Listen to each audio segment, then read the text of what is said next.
একজন হাজী সাহেব আসছে, মাকে ঘাড়ে নিয়ে তাওয়াফ করতেছে আর গান গাচ্ছে, শের পড়তেছে, মায়ের হক আদায় করে ফেলেছি, মাকে নিয়ে হজ করলাম, মাকে নিয়ে তাইফ কি বলে মুজদালিফায় গেলাম, মিনায় গেলাম, রমিয়া হাজার করলাম, সাই করলাম, তাওয়াফ করলাম, মাকে ঘাড়ে নিয়ে সব করেছি, আমার মায়ের হক আমি আদায় করেছি। হযরত আব্দুল্লাহ বিন ওমর রাদিয়াল্লাহু তাআলা আনহুমা ওই লোকের শের শুনে, গান শুনে, এই কথা শুনে তিনি বললেন, তুমি কিসের হক আদায় করেছো? তুমি তো তোমার মায়ের একটা আহ শব্দের হক আদায় করতে পারো নাই। তোমার মা কষ্টে পড়ে তোমাকে কোলে নিয়ে, তোমাকে তোমার কষ্টের সময়, বিপদের সময় তোমাকে দুঃখে দেখে, কষ্ট দেখে মুখ থেকে যা শব্দটা বেরোচ্ছে, সারা জীবন তো সেই হক আদায় করতে পারবে না। হক আদায় করছো, এত বড় কথা কি করে বলতে পারবে?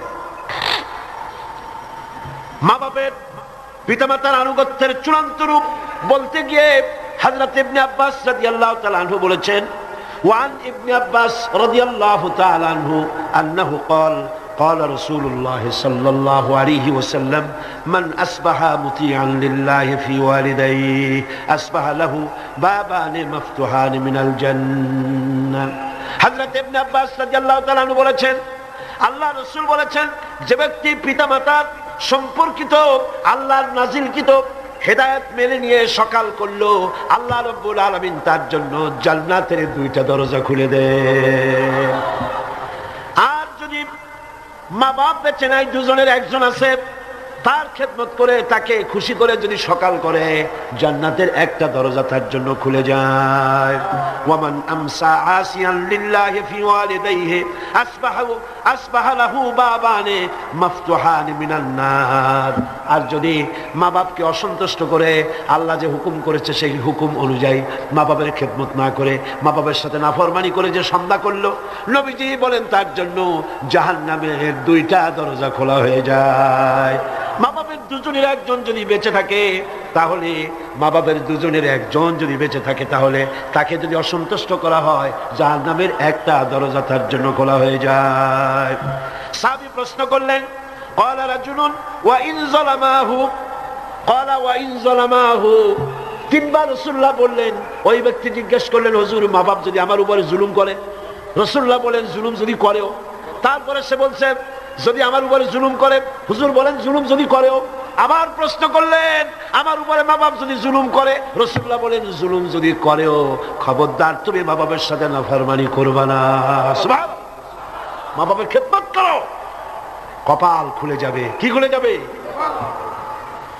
আমার বন্ধুগণ, হযরত ইবনে আব্বাস রাদিয়াল্লাহু তাআলা আনহু আরো বলেন, আন ইবনে আব্বাস রাদিয়াল্লাহু তাআলা আনহু أن رسول الله صلى الله عليه وسلم قال من ولد بار ينظره إلى والديه نظرة رحمة إلا كتب الله بكل نظرة حجة। আল্লাহ নবী বলেন, হযরত ইবনে আব্বাস রাদিয়াল্লাহু তাআলা আনহু বর্ণনা করেছেন, রাসূলুল্লাহ বলেছেন, কেউ যদি তার মা বাপের দিকে যদি মহব্বতের নজরে, ভালোবাসার নজরে যদি তাকায়, তাহলে তার আমলনামায় একটা কবুল হজের সব আল্লাহ পাক আমলনামায় লিখে দিবেন। একজন প্রশ্ন করলেন, যদি এক সাহাবী প্রশ্ন করলেন, ইয়া রাসূলুল্লাহ, যদি কোন সন্তান তার মা বাবার দিকে দৈনিক 100 বার তাকায় তো কি হবে? আল্লাহ নবী বললেন, জেনে রাখো, 100 বার যদি দৈনিক মা বাবার দিকে রহমতের নজরে, ভক্তির নজরে, ভালোবাসার নজরে যদি তাকাও, আল্লাহ পাক তোমার আমলে 100 কবুল হজের সব লিখে দিবে। আল্লাহর ভান্ডে কোনো অভাব নেই। তাই বলে আবার কেউ মনে করেন না যে হজ যখন ফরজ আছে, এত কষ্ট করে টাকা খরচ না করিয়া মহব্বতের নজরে বাপের দিকে তাকায় থাকে, এতে কিন্তু কাম হবে না। উল্টা পাল্টা চিন্তা করবেন না, চিন্তাটা ঠিক মতো করে। হজ যার উপরে ফরজ হয়েছে, যাই আদায় করতে হবে। এখানে আল্লাহ পাক সওয়াব দিবেন, এই সওয়াবে আপনার হজ যে ফরজ হয়ে আছে সেই দায়িত্ব কিন্তু আদায় হবে না। আর মা বাবার খেদমত যদি করেন, তাহলে আপনার দুনিয়ার ফায়দাটা কি? রাসূলুল্লাহ বলেছেন, আন আনাস ইবনে মালিক রাদিয়াল্লাহু তাআলা قال رسول الله صلى الله عليه وسلم من سره أن يمد له في عمره ويزداد له في رزقه فليبر والديه وليصل رحمه رواه أحمد।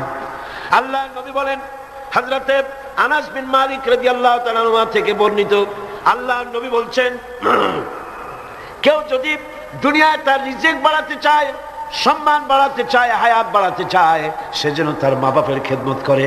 মা বাপের খেদমত যারা করবে, মা বাপের সম্মান যারা করবে, আল্লাহ পাক তার রিজিকে বরকত দান করে দিবেন। রিজকে কোনোদিন অভাব হবে না।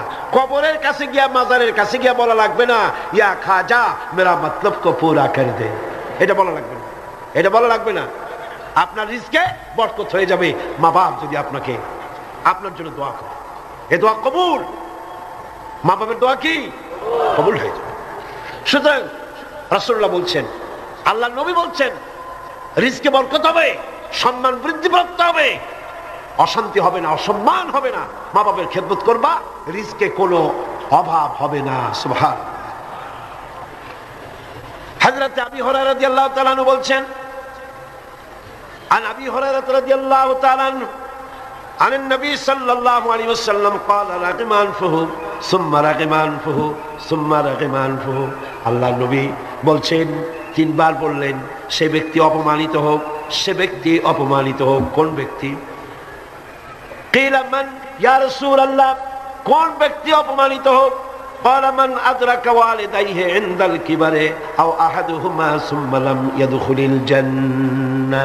ভালো করে শোনেন, আল্লাহ নবী বলেন, সেই ব্যক্তি অপমানিত হোক। তিনবার বললেন। প্রশ্ন করা হলো, কোন ব্যক্তি? রাসূলুল্লাহ বললেন, মা বাপ দুইজন অথবা একজনকে জীবনে সে পেল আর খেদমত করে আল্লাহর জান্নাত নিজের জন্য ওয়াজিব করে নিতে পারলো না, তার মতো হতভাগ্য আর কেউ নাই। মা বাপ যাদের আছে, প্রাণ ভরে তাদের খেদমত করো, তাদের খেদমতে আল্লাহ পাক কিসমত খুলে দেবে। আবু দাউদ শরীফের একটি হাদিস শুনুন। হযরত আব্দুল্লাহ বিন আমর রাদিয়াল্লাহু তাআলা আনহু তিনি বলছেন, এক ব্যক্তি তার মাতা পিতাকে কাঁদায় রেখে রাসূলের সামনে জিহাদে যাওয়ার জন্য উপস্থিত হয়েছেন, মা বাপকে ক্রন্দনরত অবস্থায় রেখে। রাসূলুল্লাহর কাছে খবর এলো, এই যুবক জিহাদে যাওয়ার জন্য আসছে আর তার মা বাপ কাঁদতেছে। রাসূলুল্লাহ বললেন, ফিরে যাও, মা বাপকে যেভাবে কান্দায় আসছো ওইভাবে খুশি করে তারপরে আসো, মা বাপকে অখুশি রেখে জিহাদে যাইও না। মা বাপের খেদমত করো, তাদেরকে খুশি করো। অন্য হাদিসে এসেছে, রাসূল কারীম সাল্লাল্লাহু আলাইহি ওয়াসাল্লামের খেদমতে একজন হাজির হয়ে অভিযোগ করলো। একজন হাজির হয়ে সে অভিযোগ করছে, হে রাসূল, আমার মা খুব বদমেজাজের মেয়ে লোক। কে বলছে? এক যুবক বলছে রাসূলের কাছে গিয়ে, আমার মা খুব বদমেজাজের মানুষ। অভিযোগ। প্রিয় নবী তার জবাবে বললেন, হে যুবক, 9 মাস ধরে অব্যাহত ভাবে তোমার মা যখন তোমাকে গর্ভে ধারণ করেছিল তখন তো তোমার মায়ের মেজাজ খারাপ ছিল না। তোমার মা যখন তোমাকে পেটে ধরে রাখছিল তোমার মেজাজ খারাপ ছিল? আরে কি সুন্দর কথা। পেটের ভিতরে একটা জীবিত মানুষ, একটা জীবিত মানুষের পেটের মধ্যে আর একটা জীবিত মানুষ, সে চুপ করে বসে নাই, কেন দিয়ে গুঁতা মারতেছে, হাঁটু দিয়ে গুঁতা মারতেছে। আমার তো মনে হয় যে এই রকমের যদি পুরুষের হইতো, পুরুষের যা মেজাজ খারাপ, দুনিয়া আসার সাথে সাথে ঠ্যাং ধরে আসার মারতো যে পেটের মধ্যে বসে এত নড়াচড়া করছি রে। আর মায়ের অবস্থাটা দেখেন, এত কষ্ট পেটে ধারণ করায়। ডেলিভারি যখন করলো 10 মাসের পেটে ধরার কষ্ট আর ডেলিভারির কষ্ট, ডেলিভারিতে কত কষ্ট হয় সে কথা আল্লাহ ছাড়া আর কেউ জানে না। এই ডেলিভারি যখন হয়ে যায়, মা যখন হুঁশে এলো, মা প্রথমেই জানতে হয় কি হয়েছে, আমারে দেখাও। সন্তান যখন মায়ের চোখের সামনে তুলে ধরা হয়, আমার আল্লাহ পাক বলেন, মায়ের 10 মাসের পেটে ধরার কষ্ট আর ডেলিভারির কষ্ট সন্তানের চেহারা দেখার সঙ্গে সঙ্গে মায়ের মন থেকে আমি আল্লাহ মুছে ফেলে দেই। রাসূলুল্লাহ বলছিল, যুবক, আজকে তুমি বলতেছো তোমার মায়ের মেজাজ খারাপ, কিন্তু 9 মাস যখন পেটের মধ্যে তুমি ছিলা তখন তোমার মেজাজ খারাপ হয় নাই। যুবক তখন পাল্টা জবাব দিল, হে রাসূল, আমি মিথ্যা কথা বলছি না, আমার মা সত্যই তার মেজাজটা দারুণ খারাপ।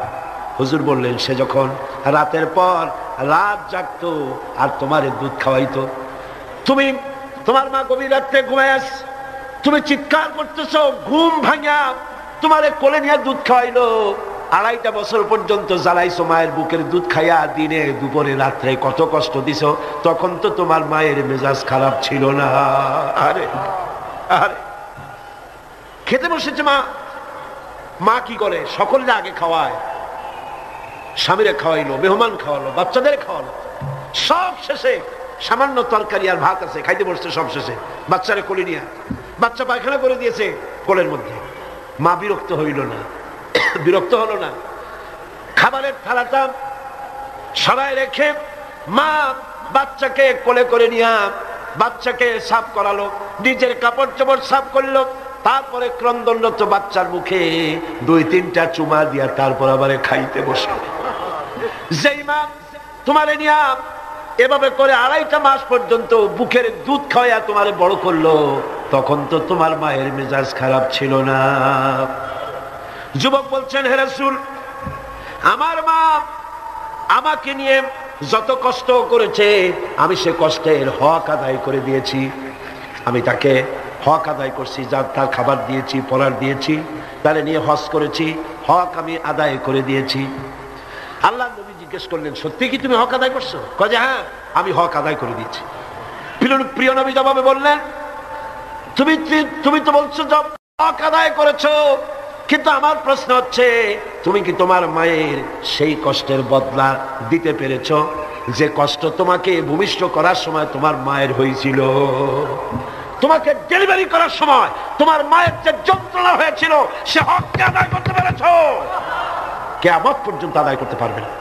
খবরদার মা বাবার সঙ্গে নাফরমানি করবে না। মাতা পিতার সাথে যারা নাফরমানি করে তাদের কপাল পুড়ে যায়। একজন প্রশ্ন করেছেন, হে রাসূল, আমার মা বাপ তো জীবিত নাই, আমি খেদমত কিভাবে করব? কিভাবে তাদের খেদমত করব? আমি তো বেয়াদবি করে ফেলেছি, অনেক নাফরমানি করেছি, করবোটা কি? এখন আমার উপায় কি? রাসূল করিম সাল্লাল্লাহু আলাইহি ওয়াসাল্লাম বলেছেন, এর জন্য উপায় আছে, 4টা পদ্ধতি আছে। 4 পদ্ধতিতে মা বাপের মৃত্যুর পরে তাদের খেদমত করা যায়। কয়রকম? কয়টা পদ্ধতি? মুখস্থ করেন। মা বাপের সাথে যারা নাফরমানি করেছেন অথবা করেন নাই, মা বাপ মরে গেছে, এখনো আপনার দায়িত্ব আছে। কয়টা? 4টা। খিসালুন আরবা, 4টা পদ্ধতি আছে। আদ-দুআউ লাহুমা ওয়াল ইস্তিগফারু লাহুমা ওয়াল ইনফাযু আহদিহিমা ওয়া ইকরামু সাদীকিহিমা। 4টা পদ্ধতিতে মৃত্যু মা বাপের খেদমত আপনি করতে পারেন। 1 নম্বরে হলো তাদের জন্য দোয়া করেন, সূরা ফাতিহা পড়েন, সূরা ইখলাস পড়েন। 3 বার সূরা ইখলাস পড়বেন, 1 বার কোরআন শরীফ খতম করার সওয়াব হয়ে যাবে। 1 বার সূরা ইয়াসিন পড়বেন, 10 বার কোরআন শরীফ খতম করার সওয়াব আমলনামায় লাগা হয়ে যাবে। দরুদ শরীফ পড়েন, এগুলি পড়ে মা বাবার জন্য দোয়া করেন, আর বলেন রব্বিরহামহুমা কামা রাব্বায়ানি সগীরা। মা বাবার জন্য দোয়া করেন। 1 কয়টা পদ্ধতি? কয়টা? 1 নম্বরে হলো দোয়া করা। 2 নম্বরে ইস্তিগফার, মা বাবার জন্য ক্ষমা চাওয়া আল্লাহর কাছে। আল্লাহকে বলতে হবে, রব্বুল আলামিন, আমার মা বাপ মানুষ, অন্যায় করেছে, ভুল করেছে, গুনাহ করেছে, গুনাহ হইতে পারে, আল্লাহ তুমি দয়া করে আমার মা বাপের জিন্দেগি গুনাহ খাতা মাফ করে দাও। বলেন আমিন। আরো বলতে হবে, আল্লাহ পাক, আমার মা বাপ জীবনে যত গুনাহ করেছে তাদের জীবনের সাইয়্যাত গুলি হাসানাত দিয়া তুমি বদলাইয়া দাও। তুমি যদি ইচ্ছা করো তাহলে তো আমার মা বাপ যে গুনাহ করছে এই গুনাহগুলি তুমি নেকির পাল্লায় নেক বানায় উঠাই দিতে পারো। পারে না? পারে না? সেভাবে দোয়া করো। 3 নম্বরে তাদের ওয়াদা পূরণ করো। মা বাপ যে সব ওয়াদা করে গেছেন, পূরণ করতে পারেন নাই, মা বাপের ওয়াদাগুলি পূরণ করে দাও। 4 নম্বরে মা বাপের যেসব বন্ধু আছে, মায়ের যেসব বান্ধবী আছে, তাদের সঙ্গে সম্মানজনক আচরণ করো। মাঝে মধ্যে তাদেরকে হাদিয়া দিও। পিতার আত্মীয়দের, পিতার বন্ধুদের সাথে বাপের মতো শ্রদ্ধা করো, সম্মান করো। সুবহানাল্লাহ, সুবহানাল্লাহ। রাসূলকে প্রশ্ন করা হয়েছে, হুজুর আমি তো অনেক গুনাহ করে ফেলছি, আমার উপায় কি? হুজুর বললেন, মায়ের খেদমত করো। শুনতেছেন কথা? শুনতেছেন? আমি অনেক গুনাহ করেছি, আমার উপায় কি? হুজুর বললেন, মায়ের খেদমত করো। তিনি বললেন, হুজুর আমার তো মা বেঁচে নাই, এখন আমার উপায় কি? হুজুর কন, যাও খালার খেদমত করো, মায়ের গন্ধ খালার গায়ে দিয়ে আসে। সুবহানাল্লাহ। ভাইরা আমার, মা বাবার সঙ্গে যারা দুর্ব্যবহার করে এই দুনিয়ায় তাদেরকে আল্লাহ রাব্বুল আলামিন শাস্তি দিবেন, আর পরকালের শাস্তি তো তাদের জন্য রয়েই গেছে। দুনিয়ার শাস্তিও আছে আর পরকালের শাস্তিও তাদের জন্য রয়ে গেছে। মা বাবার দোয়া অবশ্যই কবুল। তিনজনের দোয়া মুস্তাজাবুদ দাওয়াত, তিনজন। কয়জন? তিনজন। পীর সাহেবের দোয়া, মৌলানা সাহেবের দোয়া, সুফি সাহেবের দোয়া কবুল হইতেও পারে, নাও হইতে পারে, কোনো গ্যারান্টি নেই। গ্যারান্টি নেই, হইতেও পারে, নাও হইতে পারে। কিন্তু আল্লাহর নবী তিনজনকে গ্যারান্টি দিয়েছেন। মুসাফির, প্রবাসী, তার দোয়া কবুল হবে। যেমন পাকিস্তান থেকে যাবে আশরাফিয়ার মুহতামিম হযরত মাওলানা ফজলুর রহিম সাহেব এখানে উপস্থিত হয়েছেন, কসরের নামাজ পড়ছেন। প্রবাসী মুসাফির, মুসাফিরের দোয়া কবুল হবে, বলেন সুবহানাল্লাহ। আবার মাজলুম ব্যক্তি, অত্যাচারিত ব্যক্তি যদি দোয়া করে আল্লাহ পাক তার দোয়া মঞ্জুর করে নেবেন। আর মা বাপ যদি সন্তানের জন্য দোয়া করে অবশ্যই সেই দোয়া কবুল হয়ে যাবে। অবশ্যই মা বাপের দোয়া কবুল, কোনো সন্দেহ নাই। লা শাক্কা ফি ওয়ালা রাইবা ফি। মা বাপ দোয়া করলে কবুল হবেই হবে। সুবহানাল্লাহ। এখন এই আয়াতের শেষ দিকে আল্লাহ পাক বলছেন ফালা তুতিউহুমা ওয়া সাহিবুহুমা ফিদ দুনিয়া মারুফা। মা বাপ যদি মুশরিক হয়, মুশরিকা হয়, তাহলে তাদের সাথে আচরণটা কিন্তু খারাপ করা যাবে না। কথা বুঝতে পেরেছেন? আচরণ খারাপ করা যাবে না, আচরণ ভালো করতে পারে, ভালো হতে হবে। সদাচার করো, সদাচরণ করো। মা বাপ যদি অমুসলিম হয়, গুনাহগার হয়, এমনকি মা যদি বেশ্যা হয়, তোমার কাছে মা মাই। খবরদার মায়ের সাথে নাফরমানি করতে পারবে না। কথা বুঝে আসছে? মাথায় ঢুকতেছে? মাথায় ঢুকতেছে? এবার দেখুন হযরত আসমা বিনতে আবি বকর রাদিয়াল্লাহু তাআলা আনহা, তিনি বলছেন আনা আসমা বিনতে আবি বকর রাদিয়াল্লাহু তাআলা আনহা قالت قدمت علي امي وهي مشركه في عهد رسول الله صلى الله عليه وسلم। রাসূলুল্লাহর যুগে আমার মা মুশরিক অবস্থায় আমার বাড়ি আসলো। আমি প্রশ্ন করলাম, হে রাসূল, হে রাসূল, আমার মা আমার বাড়িতে আসছে, আমি কি তার সঙ্গে আত্মীয় জনিত ব্যবহার করব নাকি? আমার মা হিসাবে তার সাথে আমি সেরকম ব্যবহার করব নাকি? অথচ তিনি হচ্ছেন, তিনি ইসলামের প্রতি বেজার, আপনার প্রতি নাখোশ, আল্লাহর প্রতি নাখোশ। ইসলাম তিনি ভালোবাসেন না। আমার বাড়ি আসছে, আমি তার মেয়ে, আমি এখন তার খেদমত করা বা তার প্রতি ভালো ব্যবহার করা আমার জন্য কিরকম হবে আপনি বলেন? নবীজি বললেন, অবশ্যই তুমি তোমার মায়ের সাথে সম্মানজনক, আত্মীয়তাজনক, মায়ের সাথে সন্তান যেমন ব্যবহার করে সেই ব্যবহার করা লাগবে। মা মুশরিকা হতে পারে, ব্যবহার পাবে সে সন্তান যে ব্যবহার করা উচিত সেই ব্যবহারই পাবে। এই জন্য যাদের মা এবং পিতা মুশরিক বা মুশরিকা, তাদের জন্য সন্তান কেঁদে কেঁদে আল্লাহর কাছে দোয়া করবে। তোমার মা যদি বেনামাজি হয়, তোমার বাপ যদি বেনামাজি হয়, তাহলে তাদের নসিহত করতে গিয়া আঙ্গুল উঁচু করে, চোখ রাঙাইয়া, মাথায় ধমক দিয়া, ধমকের সুখে সুরে মা বাপকে কথা বলতে পারবা না। পায়ে ধরে বলো মাকে, পিতাকে পায়ে ধরে বলো, বাবা, হে আমার মা বাবা, নামাজ পড়ছেন না, এটা জাহান্নামের রাস্তা, অনুগ্রহ করে নামাজ পড়ুন। ধমক দেওয়া যাবে না। সুবহানাল্লাহ। আমার বন্ধুগণ, মা বাপের জন্য কেঁদে কেঁদে দোয়া করতে হবে। যাদের মা বাপ এরকম, ইসলাম সহ্য করতে পারে না, আল্লাহ সহ্য করতে পারে না, রাসূল সহ্য করতে পারে না, এটা তো সেই যুগে ছিল, কিন্তু বর্তমান যুগেও আছে না? নাই আছে কিনা? এই মাহফিলও বহুত মহিলা এভাবে চিঠি আমাকে লিখেছেন, মাহফিলে আসে কিন্তু স্বামী তা বরদাস্ত করতে পারে না, কিন্তু সিনেমায় গেলে কোনো খারাপ কিছু বলে টলে না, সেখানে যাও, মাহফিলে যাও।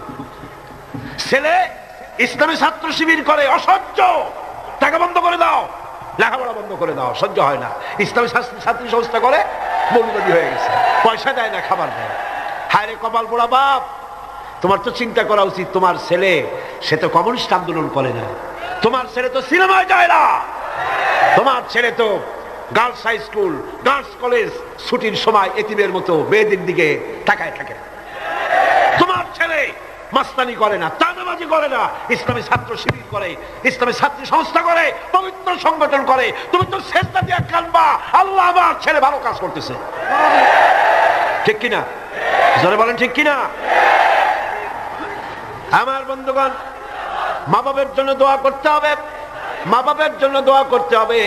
রব্বিরহামহুমা কামা রাব্বায়ানি সগীরা, খুব মিষ্টি করে ভালো করে পড়েন, রব্বিরহামহুমা কামা রাব্বায়ানি সগীরা।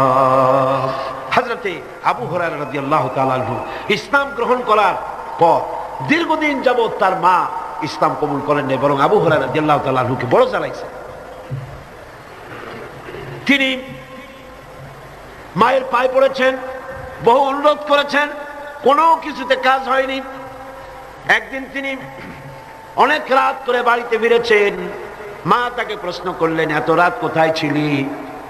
তিনি বললেন, আমি ছিলাম রাসূল করিম সাল্লাল্লাহু আলাইহি সাল্লামের কাছে।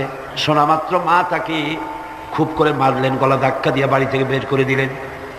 তিনি রাসূলুল্লাহর খেদমতে এসে কাঁদতে লাগলেন। আল্লাহর নবী বলেন, আবু হুরায়রা কাঁদো কেন? হযরত আবু হুরায়রা বললেন, ইয়া রাসূলুল্লাহ, মা আমাকে মেরেছে। বললেন, মারলো কেন? তিনি বললেন, ঘটনা শোনালেন, আপনার কাছ থেকে দেরি করে যাওয়ার কারণে আপনার নাম শুনে সহ্য করতে না পেরে আমাকে মারছে। হুজুর বলেন, আবু হুরায়রা, মা তোমাকে মেরেছে, এখানে আমার কিছু করার নাই। আমি এখানে দখলান্দাজ করতে পারবো না, আমি এখানে কোনো ইন্টারফেয়ার করতে পারবো না। মা মারছে, আমি কি করবো? সুবহানাল্লাহ। ভাই আমার, হযরত আবু হুরায়রা বলেন, ইয়া রাসূলুল্লাহ, মায়ের বিরুদ্ধে নালিশ করার জন্য তো আমি আপনার কাছে আসি নাই। বললেন, কেন এসছো? হযরত আবু হুরায়রা বলেন, ইয়া রাসূলুল্লাহ, আমি আসি দোয়া চাওয়ার জন্য। আমি জানি নবীজি যদি আল্লাহর দরবারে হাত উঁচু করে দোয়া মঞ্জুর হয়ে যায়। আপনি আমার মায়ের জন্য হেদায়েতের জন্য দোয়া করুন। মা দুহাত তুলে দোয়া কর। আল্লাহর নবী তখন দুহাত উঁচু করে দোয়া করলেন, আল্লাহুম্মা ইহদি উম্মা আবি হুরায়রা, আয় আল্লাহ, আমি দোয়া করি আবু হুরায়রার মাকে তুমি হেদায়েত নসিব করে দাও। হযরত আবু হুরায়রা দৌড় দিলেন। কয়েকজন সাহাবী পিছন থেকে টেনে ধরলেন, দৌড়াও কেন?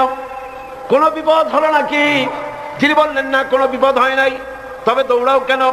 তিনি বললেন, দৌড়াই এই কারণে, আমাকে যেতে দাও, বাড়ি পর্যন্ত আমি দৌড়াই যেতে চাই। আমি বাড়ি পর্যন্ত দৌড়াই গিয়ে দেখতে চাই আমি দৌড়ে আমার বাড়িতে আগে পৌঁছলাম না রাসূলুল্লাহর দোয়া আমি বাড়ি যাওয়ার আগে রাসূলের দোয়া আমার বাড়ি পর্যন্ত গেল নাকি। হযরতে আবু হুরায়রা রাদিয়াল্লাহু তাআলা আনহু তিনি বাড়িতে চলে গেলেন, দরজায় গিয়ে নক করলেন। ভেতর থেকে আওয়াজ এলো, কে? তিনি বললেন, মা, আমি আবু হুরায়রা এসেছি। মা বলছেন, আব্বু অপেক্ষা করো, দরজা খুলে দিতেছি। হযরতে আবু হুরায়রা তিনি বললেন, মায়ের গলার আওয়াজ দিয়েই আমি বুঝতে পারলাম আমি ঘরে আসার আগে রাসূলুল্লাহ তীর তার নিশানায় পৌঁছে গেছে, দোয়া কবুল হয়ে গেছে।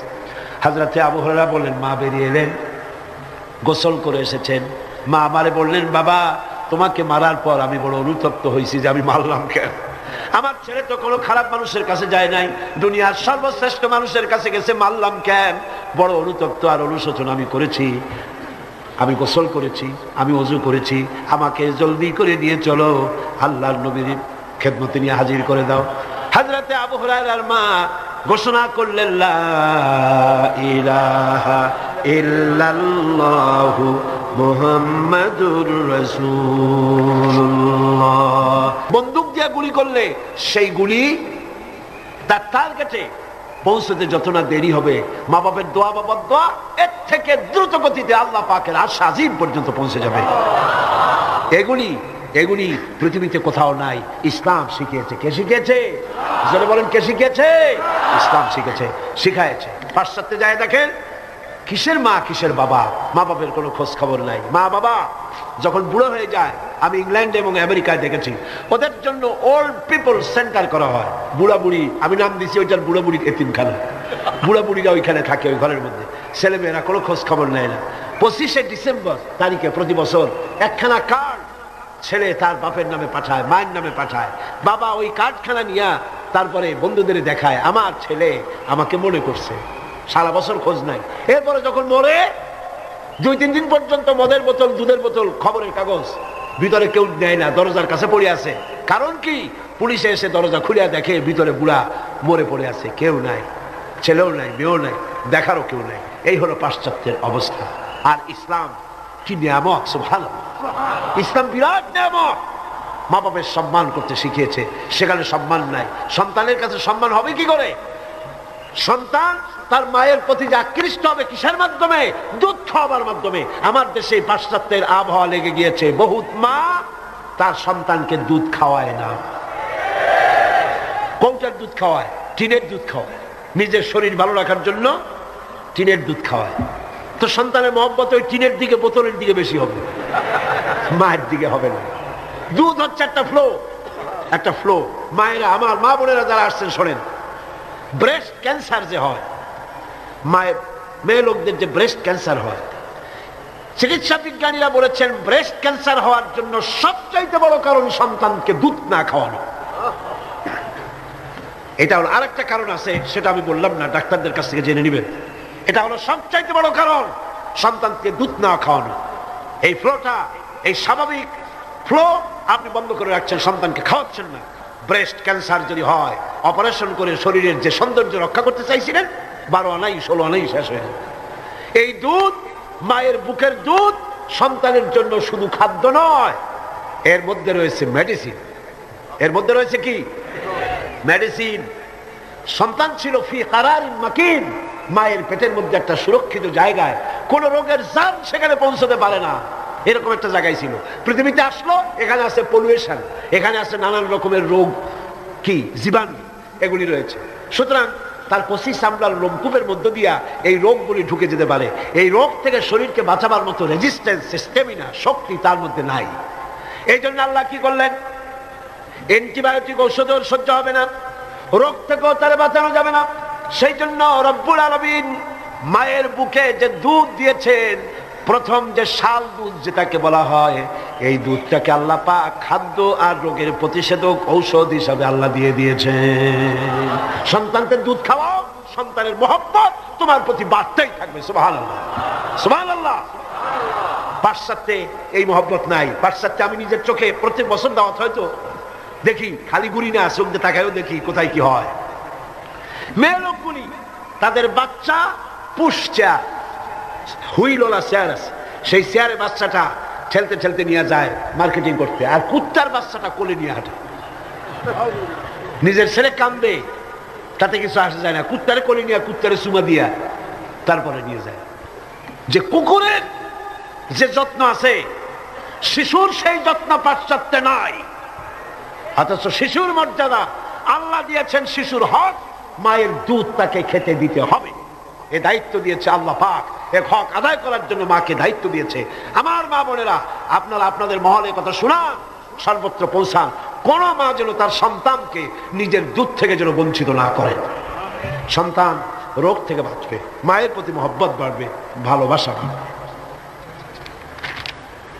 এভাবে আল্লাহ পাক বলছেন, তোমার উপরে যদি চাপ, এই মা বাবার খেদমত তো তুমি করবাই, কিন্তু মা বাবা যদি অন্যায় করতে বলে, শিরক করতে বলে, গুনার কাজ করতে বলে, অবশ্যই তুমি সেই গুনার কাজ করবা না। ওয়াত্তাবি সাবিলা মান আনাবা ইলাইয়া, বরং অনুসরণ করবে সেই ব্যক্তি, যে ব্যক্তি আমার পথে পরিচালিত হয়েছে, আমার পথে যে চলছে, আমার পথে যে ডাকে, তার দিকে এগিয়ে আসো। সুম্মা ইলাইয়া মারজিউকুম, আর এরপরে তোমাদের সকলকেই আমার কাছে ফিরে আসতে হবে। কার কাছে? কার কাছে? ফাউনাব্বিউকুম বিমা কুনতুম তা'মালুন, আর এরপরে কিয়ামতের দিন তোমাদের সমস্ত কাজের ফলাফল আমার কাছে প্রকাশিত হয়ে যাবে। মুনাজাত করব, মুনাজাতের পরে আজান হবে বা জামাত, আমরা নামাজ পড়ে যাব ইনশাআল্লাহ। আল্লাহুম্মা আমিন। রব্বানা যালামনা আনফুসানা ওয়া ইল্লাম তাগফির লানা ওয়া তারহামনা লানাকুনান্না মিনাল খাসিরিন। রব্বানা লা তুযিগ কুলুবানা بعد إذ هديتنا وهب لنا من لدنك رحمة إنك أنت الوهاب। أي الله تعالى লক্ষ লক্ষ মুসলমান নরনারী দীর্ঘক্ষণ ধরে তোমার কোরআনের কথা আমরা শুনেছি।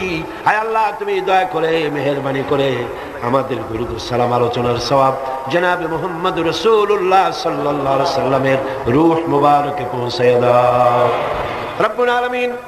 আমরা যারা মা বাপ হারাইছি, যে মা বাপের কথা এতক্ষণ আলোচনা করলাম তোমার কোরআন থেকে, আয় আল্লাহ আমাদের মা বাপের কবরগুলিকে জান্নাতের টুকরায় পরিণত করে দাও। রব্বিরহামহুমা কামা রব্বায়ানি সগীরা। সবাই পড়েন রব্বিরহামহুমা কামা রব্বায়ানি সগীরা। হায় আল্লাহ তাআলা, সারা জীবন যত গুনাহ করেছি আল্লাহ তুমি আমাদের গুনাহগাতা মাফ করে দাও। আল্লাহ এই তাফসীরুল কোরআন মাহফিল কিয়ামত পর্যন্ত কবুল করে নাও। রব্বানা তাকাব্বাল মিন্না ইন্নাকা আনতাস সামিউল আলিম ওয়া তুব আলাইনা ইন্নাকা আনতাত তাওয়াবুর রহিম।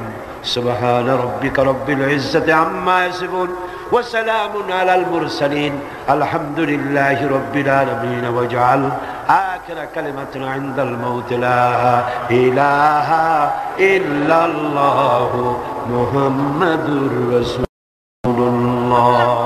আসসালামু আলাইকুম ওয়া রাহমাতুল্লাহ। আমরা আলোচনা শুরু করি, পড়েন আমার সাথে। আউযু বিল্লাহি মিনাশ শাইতানির রাজীম। বিসমিল্লাহির রাহমানির রহিম। বিতাড়িত মরদুদ শয়তানের ওয়াসওয়াসা থেকে আল্লাহর কাছে পানাহ চাচ্ছি। আল্লাহ রাব্বুল আলামিন এখানে বলছেন ওয়াসাইনাল ইনসানা বিওয়ালিদাইহি। আল্লাহ পাক বলছেন আমি মানুষকে নসিহত করেছি, উপদেশ দিয়েছি, তারা যেন তাদের মা বাপের হককে যেন চিনে নেয়, যেন বুঝে নেয়। কারণ হলো মানুষের প্রধানতম দায়িত্ব হলো আল্লাহর উপরে ঈমান আনা, আর তারপরে দায়িত্ব হলো আল্লাহর উপরে ঈমান নিষ্ঠা আনুগত্য করার পরেই পারিবারিক কর্তব্য পালন হলো প্রথম দায়িত্ব। আর সেই প্রথম দায়িত্বের শুরুতে উচ্চ স্থান হলো আল্লাহর পরে, উচ্চ স্থান হলো মা বাপের। সুবহানাল্লাহ। আল্লাহর পরে, আল্লাহ রাসূলের পরে সবচাইতে উচ্চ স্থান কার? আল্লাহর আনুগত্যের পরেই মা বাপের আনুগত্য যেন মানুষ করে। এজন্য আল্লাহ রাব্বুল আলামিন তিনি বলছেন ওয়াকাদা রাব্বুকা আল্লা তা'বুদু ইল্লা ইয়্যাহু ওয়া বিল ওয়ালিদাইনি ইহসানা। তোমার রবের পক্ষ থেকে এটা ফয়সালা হয়ে গিয়েছে, এটা চূড়ান্তভাবে ফয়সালা হয়েছে যে আমি আল্লাহর পরে, আমি আল্লাহর ইবাদতের পর ইহসান করতে হবে, উপকার করতে হবে, ভালোবাসতে হবে, মহব্বত করতে হবে, ইহসান করতে হবে মা বাপের। কার? চিল্লায় কোন কার? মা বাপের আনুগত্য করা, হুকুম মানা আল্লাহ পাক ফরজ করে দিলেন। আল্লাহ পাক শিখালেন ইম্মা ইয়াবলুগান্নাল কিবারা আহাদুহুমা আও কিলাহুমা ফালা তাকুল লাহুমা উফ ولا تنهرهما وقل لهما قولا كريما।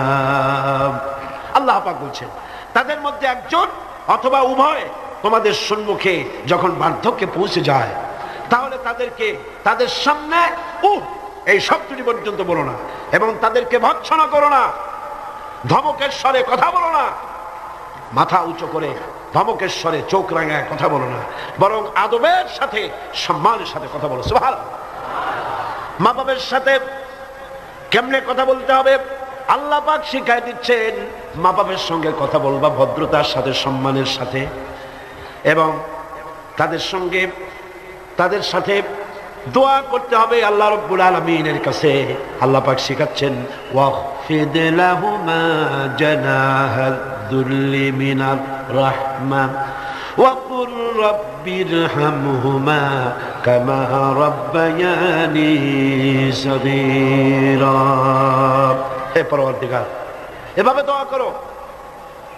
মা বাপ তাদের জন্য নরম এবং বিনীত হয়ে তাদের সামনে অবনত হও, করুণার ডানা বিছায়া দাও। মা বাবার জন্য কি করো? করুণার ডানা বিছায়া দাও, আর তাদের জন্য এইভাবে দোয়া করো হে আমার রব, আমার শিশুকালে, আমার সহায়হীন সময়, আমার যখন কোনো উপায় ছিল না, পায়খানা করে বিছানায় পায়খানার ভিতরে পড়ে থাকতাম, সাফ করতে আমি পারি না, বলতেও পারি না, আমার ভাষা নাই। শীতের রাতে পেশাবের মধ্যে পড়ে আছি, এত অসহায়, আমি না কাঁদলে কেউ আমার কাছেও আসে না, কথা বলতে পারি না। আমার অসহায় সময় আমার মা বাপ যেভাবে আমাকে স্নেহের করে লালন পালন করেছে, হে আমার মাবুদ, অকৃত্রিম স্নেহ দিয়ে আমাকে যেভাবে লালন করেছে, হে আল্লাহ, তুমি আমার মা বাপকে তোমার রহমতের করে লালন পালন করো। পড়েন সব আমার সাথে, রব্বিরহামহুমা কামা রাব্বায়ানি সগীরা। সবাই পড়েন, রব্বিরহামহুমা কামা রাব্বায়ানি সগীরা। আয় আমার রব, আমার মা বাবার উপর রহমত করো, শান্তিতে রাখো। আপনারা প্রত্যেক নামাজের মুনাজাতে আপনারা যখনই দোয়া করবেন এই দোয়াটা পড়বেন, মনে থাকবে? মনে থাকবে? খবরদার ভুলে যাবেন। সূরা বনী ইসরাঈলের এই দুটি আয়াতের মধ্যে কয়েকটি শিক্ষা পাওয়া যায়। প্রথম হচ্ছে, মুমিনের উপর আল্লাহ রাব্বুল আলামিন আল্লাহর পরে সবচেয়ে বড় অধিকার করে দিয়েছেন পিতামাতার। আল্লাহর পরেই অধিকার কার? পিতামাতার। আল্লাহর ইবাদতের পরই পিতামাতার সাথে ভালো ব্যবহার করার নির্দেশ দিয়েছেন আল্লাহ পাক নিজে। আর 2 নম্বরে, মাতা পিতা বার্ধক্যে উপনীত হলে তাদের মেজাজের ভিতরে কিছুটা রুক্ষতা আসতে পারে, পারে না? মা বাপ যখন, মানুষ যখন বুড়া হয়ে যায় তখন মেজাজ কি ভালো থাকে নাকি? না না, এক পিড়ি সব বিমারি, একটা রোগী শত, এক বার্ধক্য শত রোগের উৎস। নানান রকমের রোগ ব্যাধি আসে, কানে কম শোনে, স্বাস্থ্য ভালো না, মেজাজ খারাপ, এই জন্য তাদের মেজাজটা একটু রুক্ষ হয়ে যায়। সন্তান তাতে যেন বিরক্ত না হয়, খুশির সাথে বরদাস্ত করতে হবে, এমনকি ওহ শব্দটি বলা যাবে না। সুবহানাল্লাহ, আল্লাহ নিষেধ করছেন বরদাস্ত। অনেক লোক আছে, মা বাবা বুড়ো হয়ে গেছে, আর এই বুড়ো হয়ে যাওয়ার পর বিরক্ত হয়ে সন্তান বলতে থাকে, এই বুড়িটা মরে না কেন, বুড়াটা মরে না কেন? বলেন নাউজুবিল্লাহ, মরে না কেন? আমার বন্ধুগণ, কি করে এই কথা আপনার মুখ থেকে বেরোলো? আপনার কি মনে নাই, আপনি যখন ছোট ছিলেন তখন অসুস্থ হয়েছেন, টাইফয়েড হয়েছে, রোগ হয়েছে, ডাক্তারপত্র তেমন সেকালে পাওয়া যেত না। আপনার কাছে বসে ঘরে বৈদ্যুতিক লাইট নাই, কেরোসিনের আলো জ্বালায়া মা শিয়রে বসে বসে কোরআন শরীফ তেলাওয়াত করে আর চোখের পানি দরদর করে পড়তে থাকে। আখিরি রজনীতে মা দুহাত উঁচু করে রোগাক্রান্ত মৃত্যু শয্যায় শায়িত সন্তানের পাশে বসে দোয়া করে, রব্বুল আলামিন, আমার জীবনের বিনিময়ে আমার সন্তান তার হায়াত দারাজ করে দাও। যেই মা এমন করে দোয়া করে সন্তানের জন্য, সেই সন্তান বউর কথা মতো অথবা নিজেই মায়ের মেজাজ খারাপ দেখে বলে, বুড়িটা মরে না কেন? নাউজুবিল্লাহ, নাউজুবিল্লাহ। আল্লাহ পাক বলছেন, মাতা পিতার মান মর্যাদার দিকে লক্ষ্য রাখো। সূরা বনী ইসরাঈল আয়াতে এই শিক্ষা পাওয়া যায়, মান মর্যাদার ভিতরে উপরে লক্ষ্য রাখো, কারণ এখন আয় রোজগার করতে পারে না আগের মতো, তাদের অভিমান আসতে পারে, যখন যা প্রয়োজন সন্তান তা দেয় না, বউ একটা ঘরের মধ্যে দাজ্জাল মার্কা, চাইলেও পায় না, নানান রকম অসুবিধার কারণে মান অভিমান হতে পারে, গোস্বা হতে পারে। আল্লাহ নির্দেশ করছেন, সন্তান তুমি যেন মা বাপের সাথে রাগারাগি করবা না, মায়ের সাথে পিতার সাথে কখনো খারাপ ব্যবহার করবে না। কে নিষেধ করেছেন? বিনয়ের সাথে কথা বলো। আল্লাহ বলছেন মা বাবার সাথে কিভাবে কথা বলো? বিনয়ের সাথে, নরম সুরে, একান্ত অনুগত খাদেমের মতো কথা বলো। সুবহানাল্লাহ। পিতামাতার অসহায় এবং দুর্বল অবস্থায় তাদেরকে বেশি করে সম্মান করো, কারণ মনে রাখা দরকার, তোমার হাজারো বিরক্তি সহ্য করেছে ছোটবেলায় তোমার মা বাপ, হাজারো বিরক্তি সহ্য করেছে। কোলে উঠেছো, ঘাড়ে উঠেছো, পেশাব করেছো, পায়খানা করেছো, বিরক্তি সহ্য করে নাই মা? সহ্য করে নাই? হাজারো বিরক্তি সহ্য করেছে। এজন্য আল্লাহ পাক বান্দাকে স্মরণ করিয়ে দিয়েছেন, বান্দারে মা বাপের জন্য দোয়া করবি, রব্বিরহামহুমা কামা রাব্বায়ানি সগীরা। এই দায়িত্ব কে দিলেন? কে দিলেন? এখন আপনি যেন দায় সারার জন্য, আল্লাহ দায়িত্ব দিছে বলে আপনি দায় সারার মতো মায়ের একটু কাপড় দিলেন, বাপের একটু জামা দিলেন, 2-5 টাকা দিলেন, দায় সারার জন্য দিচ্ছেন, না অন্তরের মহব্বত দিয়ে দিচ্ছেন, এটা দেখছেন কে? দেখেন আল্লাহ কি বলছে, রব্বুকুম আ'লামু বিমা ফি নুফুসিকুম ইন তাকুনু সালিহিন ফাইন্নাহু কানা লিল আওয়াবিনা গফুরা। তোমার রব কিন্তু জানেন যে তুমি কি দায়সারা গোছের কাজ করছো, না আমার অর্পিত দায়িত্ব হিসেবে তুমি তোমার মাকে সম্মান করছো, টাকা দিচ্ছ, পিতাকে সম্মান করছো, আমি দেখতে পাচ্ছি। তবে আল্লাহ পাক তওবাকারীকে ভালোবাসেন, সালিহিনদেরকে ভালোবাসেন, আর আল্লাহ পাক হচ্ছেন গফুর, তিনি হচ্ছেন ক্ষমাশীল। দায়িত্ব পালন হিসেবে মহব্বত দিয়ে, ভালোবাসা দিয়ে, শ্রদ্ধা দিয়ে তোমার মা বাপের খেদমত করবে, দায়সারা গোছের জন্য না হয়। কারণ এককালে তুমি ছেলে যাদের মুখাপেক্ষী, ভালো করে শোনেন, এককালে আমরা সবাই মা বাপের মুখাপেক্ষী ছিলাম না? বলেন ছিলাম না? এককালে তুমি যাদের মুখাপেক্ষী ছিলে তারা আজ তোমার মুখাপেক্ষী হয়ে গেছে। আবার সময় আসবে যখন আমরাও আমাদের সন্তানদের মুখাপেক্ষী হয়ে যাব। তিলকাল আইয়ামু নুদাবিলুহা বাইনান নাস, এটাই হলো ইতিহাস, এরকমই হবে। দাদা বসেছিল পুকুর পাড়ে গোসল করবে, একেবারে কুজো হইয়া হাঁটু মাথার উপর উঠে গেছে। নাতি কাছে গিয়ে বলছে, দাদা বর্ষিটা কত দিয়ে কিনছো? দাদা তো বর্ষির মতো কুজো হয়ে গেছে। দাদা রসিকতা বুঝতে পেরেছেন। দাদা বলছেন, ভাই কেনা লাগবে না, সময় আসলে তুমিও একটা ফ্রি পাবা। কাজে আজকে আমরা এক সময় অসহায় ছিলাম, মা বাপ আমাদেরকে যত্ন করে লালন পালন করেছে, আজ তারা অসহায়। তুমি তাদেরকে যদি মর্যাদা দাও, তুমি তখন অসহায় হবে, তোমার সন্তান তোমাকে অবশ্যই মর্যাদা দেবে।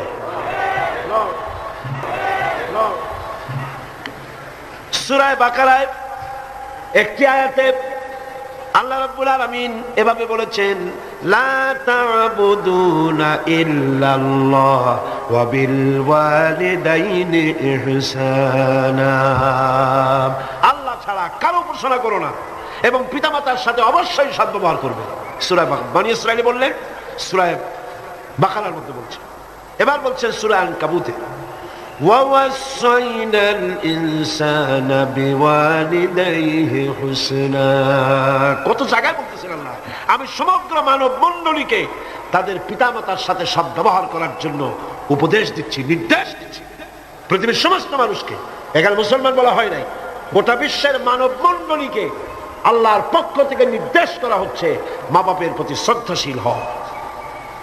সূরা কাহফে বলা হয়েছে, وَوَصَّيْنَا الْإِنسَانَ بِوَالِدَيْهِ إِحْسَانًا حَمَلَتْهُ أُمُّهُ كُرْهًا وَوَضَعَتْهُ كُرْهًا وَحَمْلُهُ وَفِصَالُهُ 30 شهرا।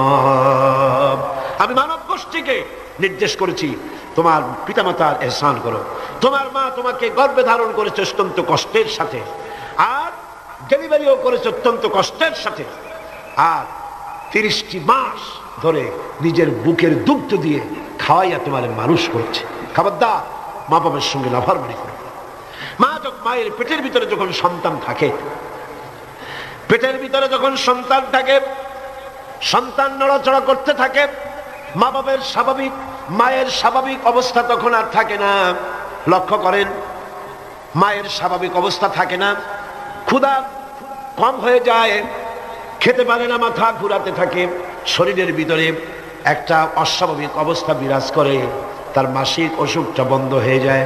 আল্লাহ রাব্বুল আলামিন তাকে খাওয়াবার জন্য, পেটের ভিতরে সন্তান বড় হচ্ছে, এই সন্তান খাবে কি, সেজন্য আল্লাহ রাব্বুল আলামিন মায়ের নাভির সঙ্গে আর সন্তানের নাভির সঙ্গে একটা তার লাগায় দিয়া মায়ের মাসিক রক্তগুলি, এগুলি সন্তানের শরীরের ভিতরে, সন্তানের শরীরকে দিয়ে আল্লাহ পাক বড় বানায় দেন। আর মা তখন দুর্বল হতে থাকে। এই সময় মাকে সবচাইতে বেশি ভালো খাবার দেওয়া উচিত। আমার দেশে মানুষেরা বোঝে না, পৃথিবীতে অপুষ্টিজনিত রোগে সবচাইতে ভোগে পৃথিবীর মধ্যে নারী মেয়ে লোকেরা। সবচাইতে অপুষ্টিজনিত রোগে কারা ভোগে? মেয়ে লোকেরা। সেদিকে আপনাদের লক্ষ্য রাখা দরকার। আপনার সন্তান ধারণ করেছে, আপনার বংশকে রক্ষা করার দায়িত্ব পালন করছে স্ত্রী। তার সন্তান, তার পেটে যখন সন্তান এসেছে তখন তাকে ভিটামিন খেতে দিতে হবে, ক্যালসিয়াম খেতে দিতে হবে, দুধ খেতে দিতে হবে, মাছ খেতে দিতে হবে, শাক খেতে দিতে হবে, গোশত খেতে দিতে হবে, ভালো ভালো খাবার তাকে দিতে হবে। এটা দেওয়ার দায়িত্ব আপনার। তার রক্তগুলি সব সন্তানের মধ্যে চলে যাচ্ছে। এখন দেখুন আল্লাহ রাব্বুল আলামিন কি করছেন, রক্তগুলি নাভির ভিতর থেকে, পাইপের মধ্যে থেকে শরীরের মধ্যে আল্লাহ দিয়ে দিচ্ছেন, মুখের মধ্যে দিয়ে আল্লাহ খাওয়ার নাই, মুখটাকে আল্লাহ পাক পবিত্র রেখে দিলেন, যাতে করে দুনিয়া আসার পরে বান্দা যেন ওই পবিত্র মুখ দিয়ে আল্লাহ রাব্বুল আলামিনের নামের জিকির করতে পারে। দুনিয়া যখন আসলো, সন্তান যখন দুনিয়া আসলো, লাইনটা কেটে গেল। কয়টা লাইন ছিল বুঝেন না কথা? মার পেটের মধ্যে লাইন ছিল কয়টা খাবারে? একটা লাইন ছিল। যখন দুনিয়া আসলো সঙ্গে সঙ্গে লাইনটা কেটে দেওয়া হলো। ধাত্রীতে কাটুক, নার্সে কাটুক, ডাক্তারে কাটুক, লাইনটা তারা কেটে দেওয়া হলো। খাবারের লাইন ছিল, লাইন কাটা। এখন কি খাবে? দেখুন আল্লাহ রাব্বুল আলামিনের কুদরত কত। মায়ের খেদমত কেন করবেন? পেটের মধ্যে বসে তার রক্ত খেয়েছেন, তার রক্ত দিয়ে আপনার শরীর বড় হয়েছে। আর দুনিয়া আসার পর যখন একটা লাইন কেটে দেওয়া হলো, লাইন একটা কেটে গেল, আল্লাহ পাক বুকের মধ্যে দিয়া মায়ের বাচ্চার মুখের মধ্যে ডবল লাইন চালু করে দিলেন। ডবল লাইন চালু করে দিয়েছেন, দুধ এসে গিয়েছে। এই দুধ সৃষ্টি করেছেন কে? সন্তান ক্ষুধা লাগলে বলে চাইতে পারে না, বলতে পারে না। আল্লাহ রাব্বুল আলামিন মায়ের কলিজার ভিতরে এমন আকর্ষণ দিয়েছেন সন্তানের প্রতি। সন্তান যখনই ক্ষুধা লাগে, সন্তান কাঁদতে থাকে, আর কান্নার আওয়াজে মায়ের কলিজার ভিতরে অসহ্য বেদনা শুরু হয়ে যায়, সন্তানের প্রতি আকর্ষণ সৃষ্টি হয়ে যায়। যত কাজ থাকুক না কেন সব ফেলে দিয়ে মা দৌড়ে গিয়ে কলিজার টুকরা সন্তানকে বুকের সাথে জড়াইয়া ধরে। এজন্য বাচ্চা যখন গর্ভে থাকে, আল্লাহ নবী বলেছেন, আল মারআতু ইযা হামিলাত কানা লাহা আজরুস সাইমিল কাইম আল মুখবিতিল মুজাহিদ ফি সাবিলিল্লাহ। আল্লাহ পাকের নবী বলেন, মায়ের পেটে যখন সন্তান থাকে, এই সন্তান পেটে থাকার কারণে রাতের বেলা যে ঘুমাতে পারে না ঠিক মতো, সারা রাত দাঁড়ায় দাঁড়ায় ইবাদত করলে যত সওয়াব হইতো, আল্লাহ পাক মায়ের আমলনামায় সেই সওয়াব লিখে দেন। মা যে খেতে পারে না ঠিক মতো খেতে পারে না, এই জন্য 10টি মাস রোজা রাখতে পারে যে সওয়াব হতো মায়ের আমলনামায়, আল্লাহ নবী বলেন রোজার সওয়াব আল্লাহ পাক তার আমলনামায় লিখে দেন। সে যে কষ্ট বরদাস্ত করে, এই কষ্ট বরদাস্ত করার জন্য পেটে ধারণের কষ্ট আর ডেলিভারির কষ্ট বরদাস্ত করার কারণে পুরুষেরা জিহাদ করে যে সওয়াব পাবে, মা সন্তান পেটে ধরে ডেলিভারি করে সন্তান মানুষ করে সেই জিহাদের সওয়াব পাইয়া যাবে। সুবহানাল্লাহ, জোরে বলেন সুবহানাল্লাহ। আমার বন্ধুগণ, এই সওয়াব আল্লাহ পাক মানুষকে দান করেছেন। মা বাপের খেদমত করতে বলেছেন, মাকে ভুলে যেও না, মায়ের প্রতি শ্রদ্ধাশীল হও, মায়ের জন্য আল্লাহর কাছে দোয়া করো, আমার কাছে মা বাপের জন্য প্রার্থনা করো। রব্বির হামহুমা কামা রব্বায়ানি সগীরা। পড়েন সবাই, রব্বির হামহুমা কামা রব্বায়ানি সগীরা। হায় আল্লাহ, আমার মা বাপ যেমন স্নেহের করে আমাকে লালন পালন করেছে, তুমিও আমার মা বাপকে তোমার রহমতের করে লালন পালন করো।